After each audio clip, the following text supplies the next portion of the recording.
Blocks ఉన్నాయి. కేసీఆర్ గారి vision ఎంత గొప్పది అంటే, మా ఇల్లు నందినగర్ లో ఉంటుంది. ఆ నందినగర్ ఇల్లు పక్కనే బసవతారకం క్యాన్సర్ హాస్పిటల్ ఉంటుంది. కేసీఆర్ గారు రోజు వచ్చేటప్పుడు పోయేటప్పుడు చూసేది, ముఖ్యమంత్రి కాకముందు. అక్కడ మొత్తం రోగులకు సంబంధించిన అటెండెంట్స్ అందరూ రోడ్డు మీద నించొని ఉంటారు, రోడ్డు మీద పడుకొని ఉంటారు, ఆ ఫుట్పాత్ల మీద. అది చూసిన తర్వాత ఈ టిమ్స్ హాస్పిటల్ కట్టేటప్పుడు కేసీఆర్ గారు ఆలోచించి ఆ వచ్చిపోయే అటెండెంట్స్ కోసం కూడా ఒక ధర్మశాల కట్టాలని చెప్పి ఇక్కడ బ్లాక్ కట్టారు. ఇవాళ 200 మంది అటెండెంట్స్ కోసం ఒక ధర్మశాల కూడా పూర్తి ఆధునికంగా 200 పడకలతో వారి కోసం కూడా ఇవాళ ఇక్కడ నిర్మాణం చేయడం జరిగింది.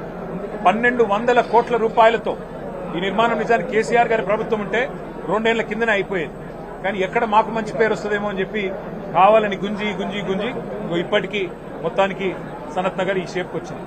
కానీ నేను ప్రభుత్వాన్ని రిక్వెస్ట్ చేస్తా ఉన్నాను, 1200 కోట్లు అట్లాగే ప్రతి హాస్పిటల్, ప్రతి టిమ్స్ హాస్పిటల్ ఇవాళ ఒక్కొక్క టిమ్స్ హాస్పిటల్లో ఇక్కడ సనత్ నగర్ చూసినట్టయితే 16 ఆపరేషన్ థియేటర్లు ఉన్నాయి, 300 ఐసీయూ బెడ్స్ ఉన్నాయి.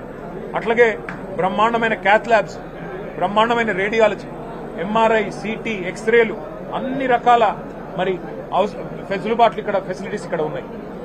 వీఐపీలు కూడా మరి వాళ్ళ కోసం కూడా అవసరమైతే దాదాపు 30 సూట్లు, అంటే రేపటి రోజున ఎవరైనా డబ్బులు చెల్లించి వైద్యం చేయించుకుంటామంటే వారి కోసం కూడా వీఐపీ సూట్లు కూడా ఇక్కడ 30 సూట్లు పెట్టడం జరిగింది.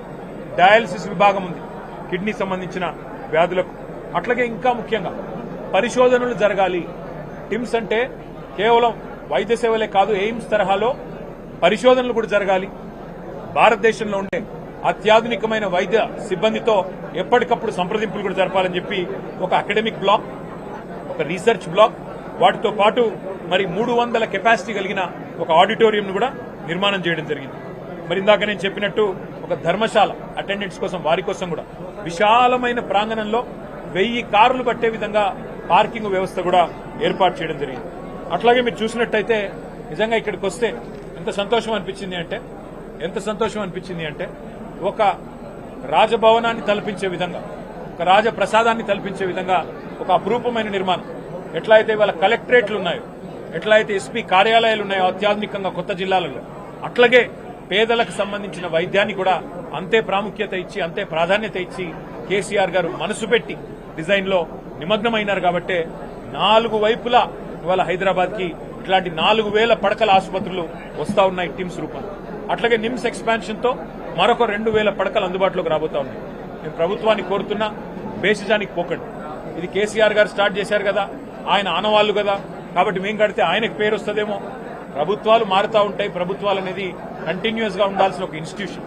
కాబట్టి దయచేసి బేసిజానికి పోకుండా సనత్ నగర్ కానీ, అల్వాల్ టిమ్స్ కానీ, ఎల్బీ నగర్ కానీ, అట్లాగే ఎంజీఎం వరంగల్ కానీ, అట్లాగే నిమ్స్ ఎక్స్పాన్షన్ కానీ, టిమ్స్ గచ్చిబౌలి కానీ, వీటిని సత్వరమే పూర్తి చేసి అందుబాటులోకి తెండి పేద ప్రజలకి మరి అవకాశం ఉండే విధంగా వారు మరి కొంత చొరవ తీసుకోవాలని చెప్పి కూడా నేను ప్రభుత్వాన్ని కోరుతా ఉన్నాను.